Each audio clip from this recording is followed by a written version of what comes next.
At dahil wala pa ding ilaw, maaga tayong magluluto ngayon at ang ating lulutuin ay ang rabong with pritong bangus na may bagoong. Ang rabong nga palang ito ay nakuha natin sa farm kahapon. Bali napakuluan na natin kanina ang ating rabong. Sa mga hindi nga pala nakakaalam, ang rabong na binibenta sa palengke, bakit daw may puti at bakit may dilaw? Kapag kulay puti ang rabong, meaning hindi pa siya napapakuluan. At kapag kulay dilaw naman ang rabong, ibig sabihin naman ay napakuluan na siya bago siya ibenta. Sa mga nagtatanong nga pala kung bakit daw nagaros o kaya manaklit sa kanay, hindi ko naman alam sa Tagalog yung kanilang rabong.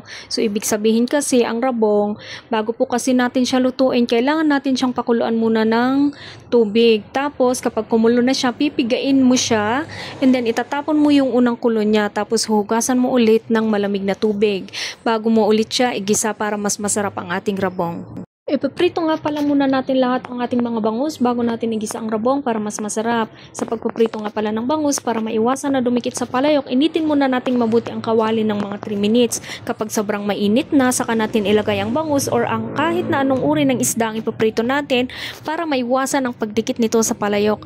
Kapag golden brown na, ay pwede na itong baliktarin.